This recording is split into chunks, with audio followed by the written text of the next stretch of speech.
Just so. Vietnam. Vietnam. Vietnam. Vietnam. Just so Vietnam.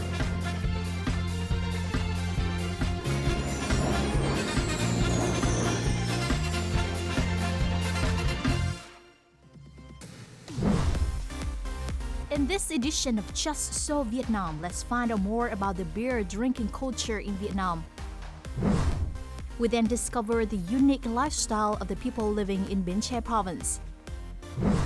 And finally, we come to the best things to do in the imperial city of Hue in Thue Thien Hue province, Vietnam. Hello and welcome to Just So Vietnam, your local guide to life here in Vietnam. I'm your host, Chad Winston. What do you like to drink on a hot summer day like today? A fruit juice? A mango smoothie? How about some beer? In today's segment of Just Ask, we're going to take a look at local beer culture here in Hanoi.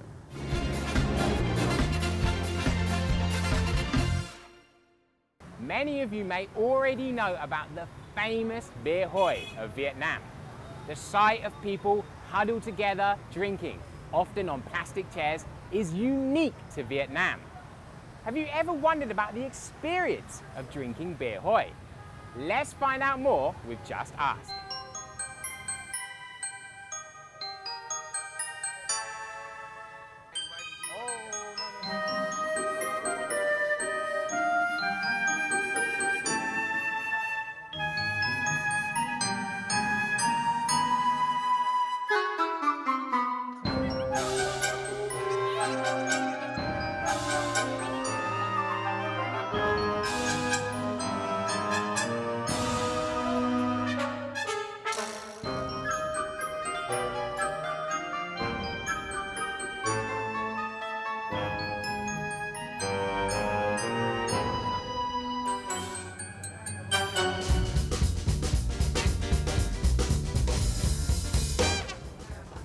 So, in Vietnam, if somebody offers you a drink, you should accept.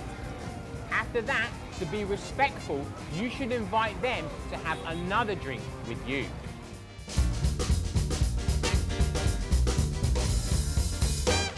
The culture of drinking beer in Vietnam started when the French opened the first brewery in Ho Chi Minh City in 1875.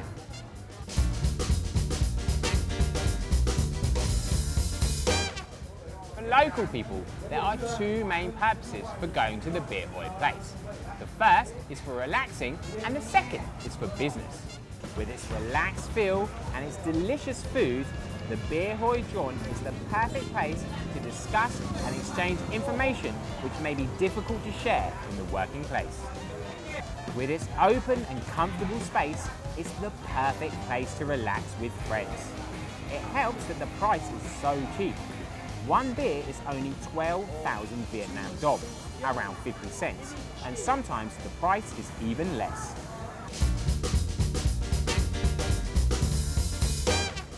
There are many ways to say cheers to your drinking partner in Vietnam, from simply clinking your glasses together to an offer to finish your drink.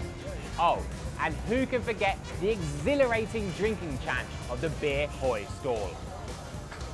1, 2, 3, go! 3, go! 2, 3, go!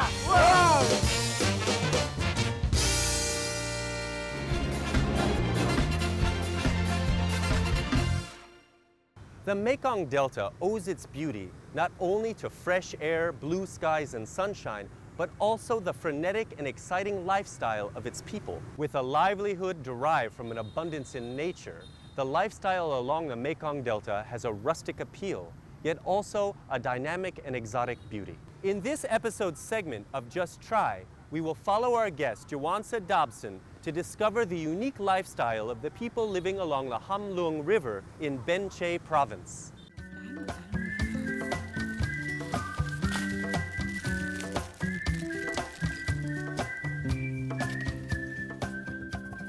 So I'm in the middle of this lovely garden. There's fruit everywhere. This lovely lady is kind enough to show me around. And we just picked this from off of a tree. It was inside one of these bags. And it's really refreshing and natural. I didn't have to peel a sticker off of it before I ate it. There's no chemicals on it or anything. It's just straight from the tree, natural. It's a guava and it's really refreshing. Thank you. Mình hái rau ha. Đây là một loại rau dền tím nè. Người miền Tây thì rất là thích để mà hái về nấu canh ngọt. Trong những buổi trưa hè thì có những cái nồi canh như thế thì ăn rất là mát mẻ. Do đó thì các loại rau này mọc rất là nhiều ở trong vườn cây của tụi em. Thì để một cái nồi canh của người dân miền Tây họ thích nhất là không chỉ hái một loại rau thôi. Họ nấu rất là nhiều loại rau.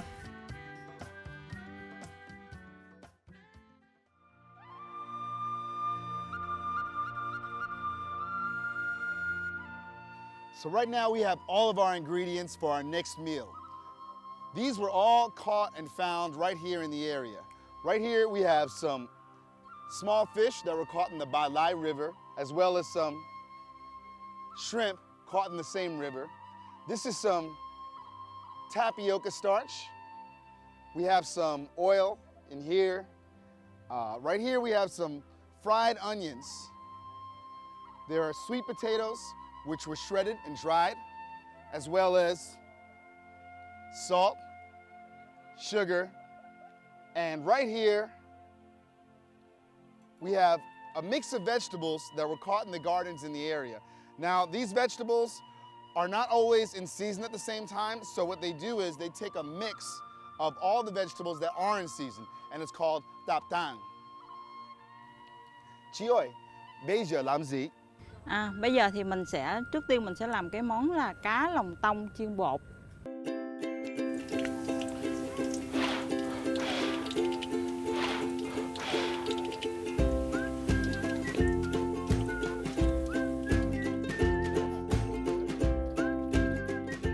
Lửa cái này được chưa? Lửa như thế thì em thấy được ạ. Tại vì nếu như mà mình cho lửa nhiều quá thì nó sẽ áp, nó màu vàng, nó màu khét. Mình sẽ điều chỉnh không kịp, lửa riu riu như vậy thì bánh của mình nó mới giòn. Oh man, the smell of the onions is so good. It's driving me crazy right now. I can't wait to eat this.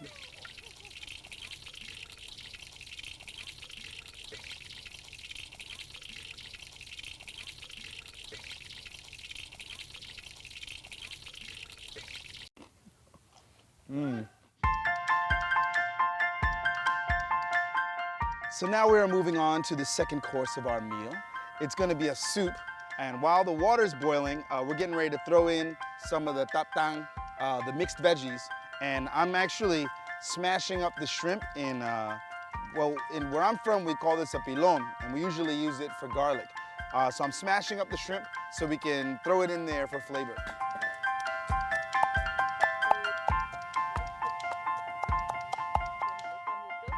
So right now we're seasoning it. She's putting shrimp in there, which is like a really basic but fresh seasoning.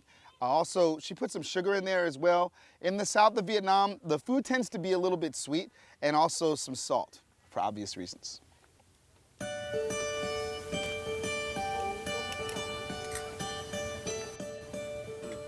Anh có nếm thử không? Sure, yeah.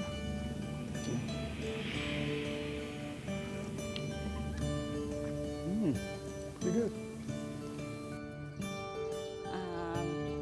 Rau tập tàn thì người ta nấu rất là nhiều loại rau như thế này. Thì mỗi một loại thì đều có một cái giá trị dinh dưỡng khác nhau, rồi có một cái loại vitamin khác nhau. Do đó thì kết hợp lại với nhau thì một cái nồi canh như thế này cùng với những cái con tép mà tươi được bắt từ dưới sông Malai lên thì nó rất là ngọt. Thì cái nồi canh của mình rất là đậm đà. Thì người dân miền Tây thì rất là thích các cái món canh như thế này, vừa không tốn kém mà lại đảm bảo cho cái giá trị dinh dưỡng cho sức khỏe của gia đình. And that's one of the things that people like about cooking at home here is that it's really affordable and it's also very healthy.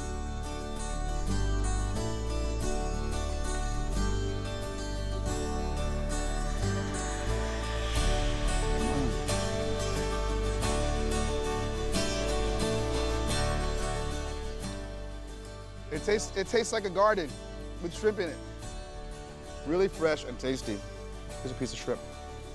Canh này thì mình sẽ ăn với cơm, rồi với loại nếu như mà có cá kho khô á thì bữa cơm của mình sẽ rất là hấp dẫn, vừa có rau nè, rồi vừa có cá nè, vừa có tôm trong đây nữa, thành ra rất là đầy đủ chất dinh dưỡng mà rau sạch nữa, nên bữa ăn của mình rất là tuyệt vời á.